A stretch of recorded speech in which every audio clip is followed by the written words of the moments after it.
Hi everyone, in this video I'm going to talk about this laptop right here that not a lot of tech channels are actually talking about, the Medion Erazer. Now, Medion as a brand became pretty popular for selling pretty cheap PCs in oldie grocery stores, and back then people would actually line up outside of the store to get a chance to buy one of these PCs because the price was just so attractive. But eventually they also started making high-end PCs and laptops using the name Erazer for their flagship products. And this here, a major X20, is a perfect example of that. It has an Intel Core i9-14900HX processor, RTX 4070 graphics card, 32 gigs of memory, 2 terabytes of storage, and a nice 1600p display with a 240 Hz refresh rate. And it will only cost you just over 2,000 euros, which makes it one of the cheapest options on the market with this combination of specs. So let's check it out. Let's see how it compares to other similar laptops that you can currently buy. And since this laptop was sent to us by Intel, and they were also so kind to sponsor this video as well, I'm going to focus a bit more on the CPU performance and what can you expect from it if you're upgrading from an older laptop like most people do, because these 14th gen processors can easily be several times faster and stronger than the highest end processors from 2-3 years ago. So without further ado, let's begin. Physically, this looks like a well-built laptop. The chassis is solid, the top cover is made of aluminum, and it does make a very decent first impression. It is a traditional 15.6-inch chassis with a slightly larger 16:10 display, which seems to be the norm nowadays, but it is a bit on the heavier side, weighing around 2.4 kilos, so it will still fit in a typical medium-sized backpack, but you shouldn't drag it with you all the time, especially since its 330-watt power brick is also a bit larger than it needs to be. Now visually it looks fairly neutral and elegant at first, with only the exhausts in the back suggesting it might possibly be a gaming laptop, but when you turn it on, the lights will make it pretty obvious. Of course, you can just go ahead and turn the RGB off if you prefer that and just go for that simple and more professional look instead. You get a good amount of connections. USB-A and audio jacks are on the left, 2 USB-As and an SD card reader are on the right, with a Thunderbolt connection, HDMI 2.1, Ethernet and power on the back. So you can easily keep the right side of your laptop clear for your gaming mouse. I would say that optional USB charging would have been a very nice bonus for some light work on the go, but unfortunately that is not present here. You can open it up with one hand and the inside looks pretty good as well. There's a soft touch coating which does feel very nice under your fingertips. The touchpad is smooth and you get a low profile mechanical keyboard with cherry switches. So it is very comfortable to type on and very comfortable to game on. Just keep in mind that it is very clicky and a bit loud for a laptop keyboard, and you might get a few angry looks if you use it in the class or in the office. The keyboard also has RGB lights, but again, if you don't like that, you can turn it off or you can just set it to a single color for a bit more of a simpler look instead. Now this one has a German layout for some reason, but obviously that will change depending on where you are.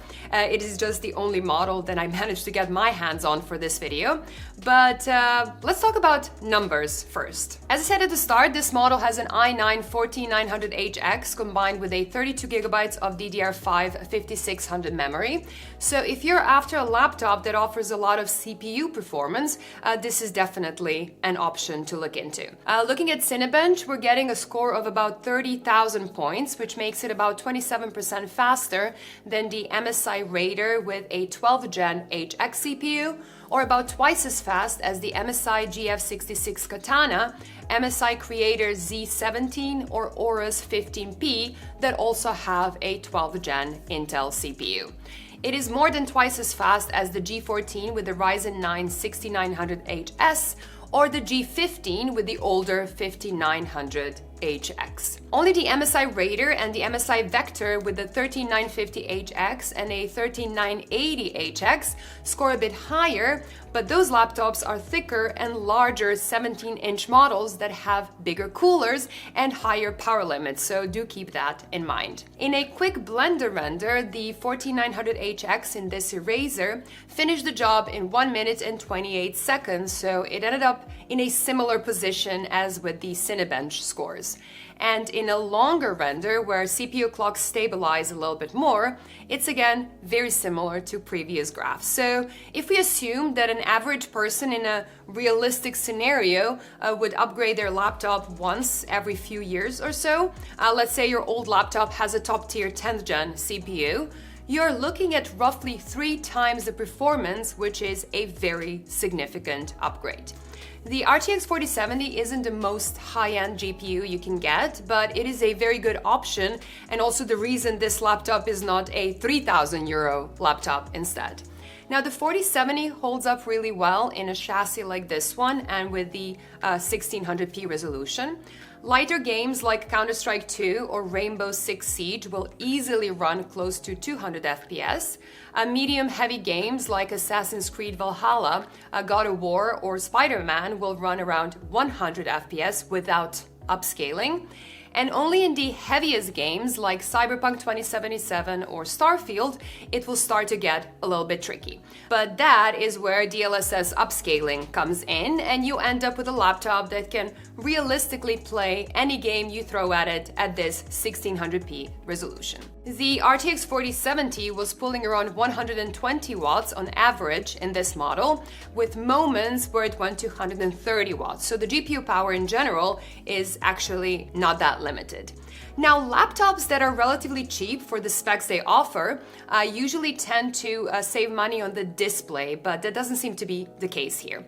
Now, you shouldn't expect the most high-end display ever. It's not OLED, it doesn't have a very wide gamut, it doesn't do HDR, and it's not even truly 240 Hz if we look at the response times. Some gray-to-gray transitions are quick enough for the 240 Hz rating, but some of the longer ones look like it's more of a 150-ish Hz experience overall. But it actually goes nice and bright with a peak white level of 530 nits. It's very usable outdoors, unlike most gaming laptops. It dims well if you want to work at night, and it does have good sRGB coverage, plus it is calibrated for sRGB really well. So if you were considering this for creative work, and especially if you're creating online content, this display will be more than good enough for that task.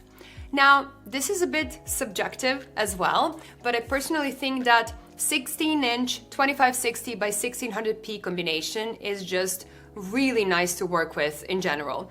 I have some laptops that have a higher resolution, but in my opinion, you don't really need more pixels at this size. 1600p is more than sharp enough, even if work and editing is your primary purpose, without making it too hard to drive if you do want to play games as well. Also, mini LED and OLEDs are very nice in some situations, but you can't really go wrong with a decent IPS panel like this one, and you don't have to worry about things like burn-in either. When it comes to thermal and noise performance, the Erazer performs as expected. If we give the CPU maximum power in the software, the 4900HX will first push it to around 140 watts before stabilizing at 120 watts, with CPU thermals in the mid-90s as it pushes the cooling to the limits. This is pretty typical for most laptops in my experience, and at this point, the fans are definitely audible, but it's not nearly as loud as I expected it to be. Plenty of laptops go way over 50 decibels. There are other modes available, like the balanced mode, which limits the CPU to around 75 watts and obviously leads to lower CPU thermals and keeps the fans surprisingly quiet already. Or you can go into the silent mode as well, which does keep the system nice and quiet, but now you're limiting the CPU to about 45 watts, which means that you're sacrificing about half of the performance that this chip can offer. So in my opinion, I think it's best to just stick to the balance profile, which actually feels well balanced, or the maximum performance mode when you want to squeeze out every last bit of performance and you just don't care about the noise. While running Cyberpunk 2077, which stresses both the CPU and the GPU, the cooling design does get pushed to its limits. The CPU temps looked comfortable and the laptop still wasn't extremely loud at 49 decibels, but the GPU thermals were on the higher side, with the cores at 83 degrees, a hotspot of 90 degrees, and the memory at 100 degrees Celsius. Now, memory can run pretty hot, but I would still like it more if Erazer added a little bit more focus on that memory cooling as well. I also think that Erazer software in general can use a little bit of attention as well. I do like the fact that they include some overclocking options because not every laptop will include those. But they're also missing some other options that you will find with other brands. Plus, there's some clear typos and grammatical errors that just look unprofessional and shouldn't pass quality control, in my opinion. Anyway, you can open the laptop quite easily, and that does give us access to most parts. You can clean the fans, you can upgrade the memory, you can upgrade the storage, Wi-Fi chip, or replace the battery. Now, one of Medion's upsides is that they're selling these models with 2 terabytes of storage by default. Plenty of laptops in this price range will only include 1 terabyte of storage, which really isn't enough these days. And this one does come with 2 1 terabyte drives, which means that if you want to add more storage, you will need to remove at least one of the pre-installed drives. Also, you can see that the battery capacity is quite small. Now, most laptops in this segment have 90 or 99 watt-hour batteries, but this one is closer to 60. And as a result, the battery life is not that amazing. I got around 3 hours in the PCMark Modern Office test and about 1 hour if you start gaming with the GPU. Now you can stretch that to about 4 hours by reducing the brightness a bit more and doing something light like watching a video or browsing the internet, for example, but it is definitely not a laptop that you can work on all day on one battery charge. The speakers do make a good impression though. They're missing some of the clarity that high-end laptops with up-firing speakers have. But these do a pretty good job and they go surprisingly loud, while the webcam is pretty much what you can expect in this class. It would be fine in reasonable light, but not great when you're sitting in a darker environment. So I've used this laptop for about a month now or so. I used it around the house and I also took it with me on a trip as well, and I'm actually pretty impressed with how well it has done so far. Now, keep in mind, I'm usually using both a MacBook Pro and the Lenovo Legion 9i, which cost about twice as much as this laptop. So I didn't really set my expectations too high to begin with, considering this is supposed to be more of an affordable option. But I ended up very satisfied with the performance it got me. Now, I've heard that Medion has been trying to get rid of that oldie connection that a lot of people make when they hear the name. But I actually don't think it is something they need to be ashamed of. Now, obviously this laptop is not cheap, but it is on the cheaper end for the specs that you will be getting. And it really isn't one of those laptops where you only get those specs while saving up on pretty much everything else. That being said, they did save up on the battery, which I think they shouldn't have. So if a strong battery performance is important to you, I would definitely look for an alternative with a larger battery. But just about everything else is very competitive with what I would expect from the brands like Asus, MSI, Lenovo, and so on. It is built well, the keyboard is great, the display is surprisingly bright and calibrated well. You get a good amount of connections and you get plenty of performance, both from that i9 and the 4070.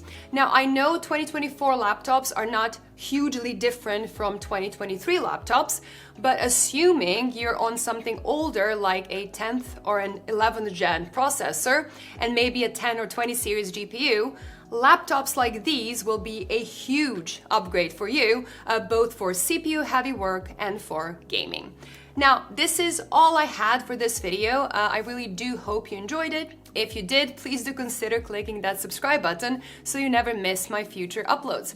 Bye all, and I will see you in the next one. Bye!